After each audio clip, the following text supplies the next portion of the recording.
Hello and welcome to a new watercolor tutorial. Today we are going to be painting some anemone in a glass jar. I'm Nilofer, your watercolor artist from Be With a Pencil. Let's spray some water on our colors and let's get started.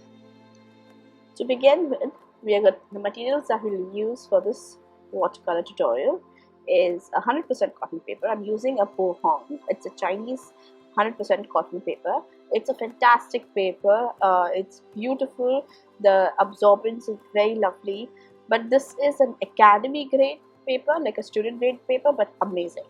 So I'm using a very small size, like 180 into 125 centimeters. My colors: dish towel, a fresh water, and some pencils, eraser, and my 3 brushes. I'm using mostly a round brush, and don't forget 2 jar of waters. So let's get started. So this is the reference image that I'm using for painting today's tutorial. This is from Pinterest, so I'll add the link to this one at the bottom in the caption below. Alright, let's get started. To begin, I'm going to start with the center flower in the middle over here. Start with a very light sketching, go with a circle and then add some petals. Nothing too fancy, try to keep it simple.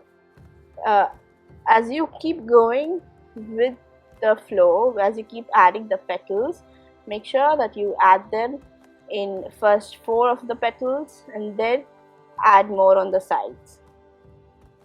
I'll add the link to the image of this drawing in the caption below too.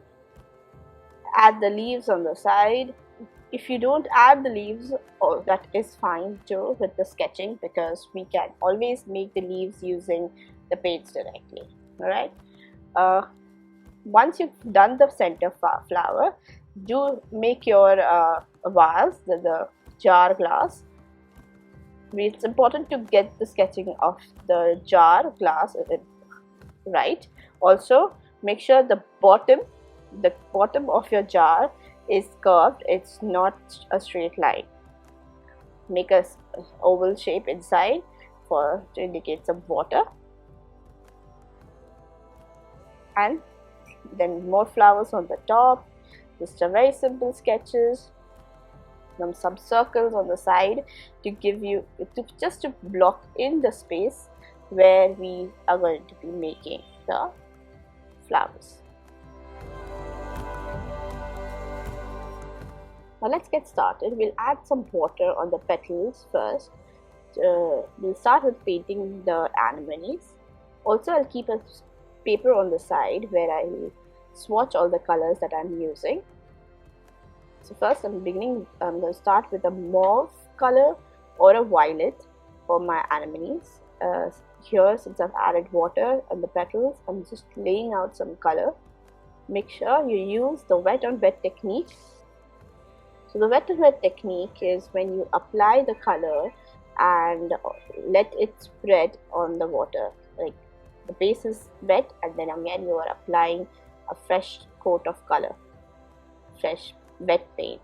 Now I'm adding the color, you can see, just on the sides of the petal of my anemone and slowly spreading the color inside with a damp brush or just a wet brush. I'm not using a very heavily loaded water brush.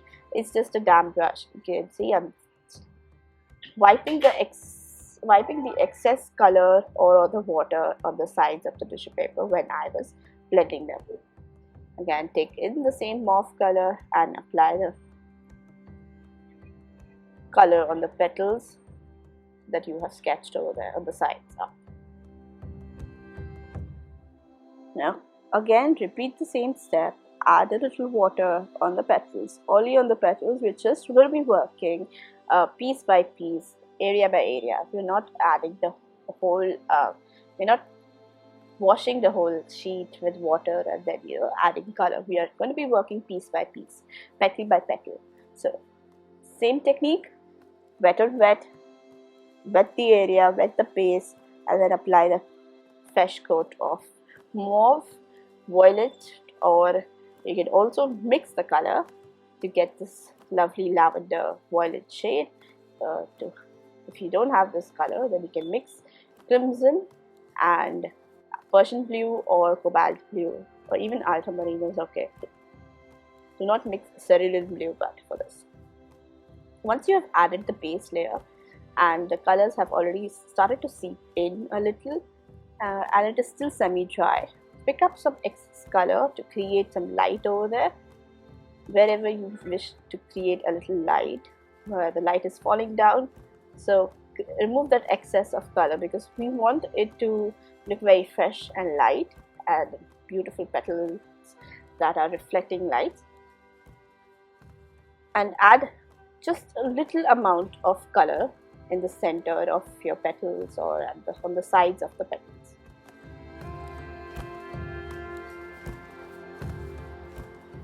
Now once you've added the center, the purple shade, your mauve or permanent violet colors, and as you see the colors are drying in, the paper has dried in, and now I am adding a fresh color that is wet or dry technique. Now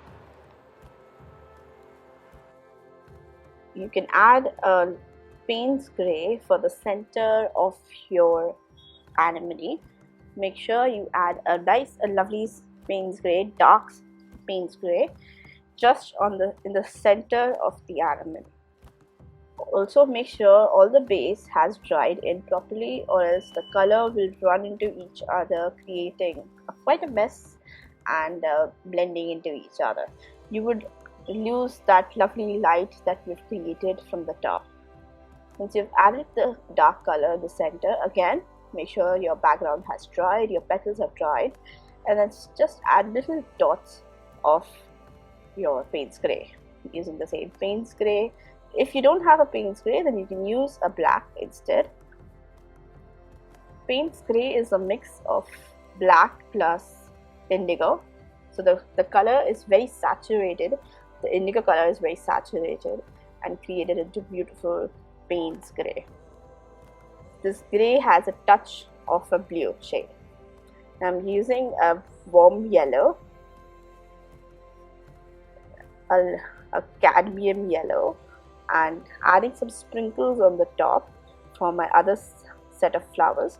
So I love this technique of sprinkles because you get this lovely set of dots, that the color dots that falls into the right places and creating a very natural looking effect for your flowers or anything that you want to paint.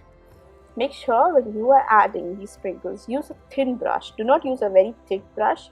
Like right now I'm using a 6 number brush, but this 6 number brush has a lovely thin point on the top, so hence the sprinkles are very thin. You can see that I could control the sprinkles very well. Once you've added the sprinkles, you can join the dots using a sap green. I'm using a very simple green, that is a sap green. You can also mix your green and use to get a very nice and fresh green. Then again take some sap green and add more sprinkles in the sap green. That is just to create that nice ambience of the colors and the mix. Now using the same sap green, add the stems inside your jar, and you can also use some burnt sienna to create this lovely little stems that are coming outwards of the grass, off of the jar, sorry. These are little lines, and it's nothing much. Again using a burnt sienna, and again using the same yellow, add some sprinkles and then slowly blend them using the pressure technique, that is the normal dotted technique. Just add the sprinkles and blend them with your brush. Again, now when you're adding your sprinkles, you can keep the hand on the top of your nearest flower or your jar, so that the colors don't actually fall into your jar. You're also adding a little bit of purple very light purple wildflowers on the top just to complement the yellows. Purple, you can use burnt sienna to create these little dry flowers on the top. Again, use the sprinkles. Make sure you have ample amount of fun when you are working with your sprinkles and keep adding the sprinkles. Now let's work on the jar of our anemone for this painting. So what we'll do is we'll start off with adding some water. Again, similar technique, add the water at the base layer and then add some Payne's Grey. If you don't have a Payne's Grey, you can use indigo, or also you can use a phthalo blue, that is also fine. I'm using a Payne's Grey and I'm going to be just very lightly blending the colors on the side. Make sure you're not adding too much of color and then blending it and making it very dark. You want to keep it very lighter, simpler, and also we want the light to flow from here and from each places. So keep it simple, keep it very light. Here in the middle I've added some purple to create some color between the flower, that create some depth between the flower and the vase, the glass jar. You can add some details inside the petal using the same mauve or violet color, very light lines to create that lovely veins of the flower.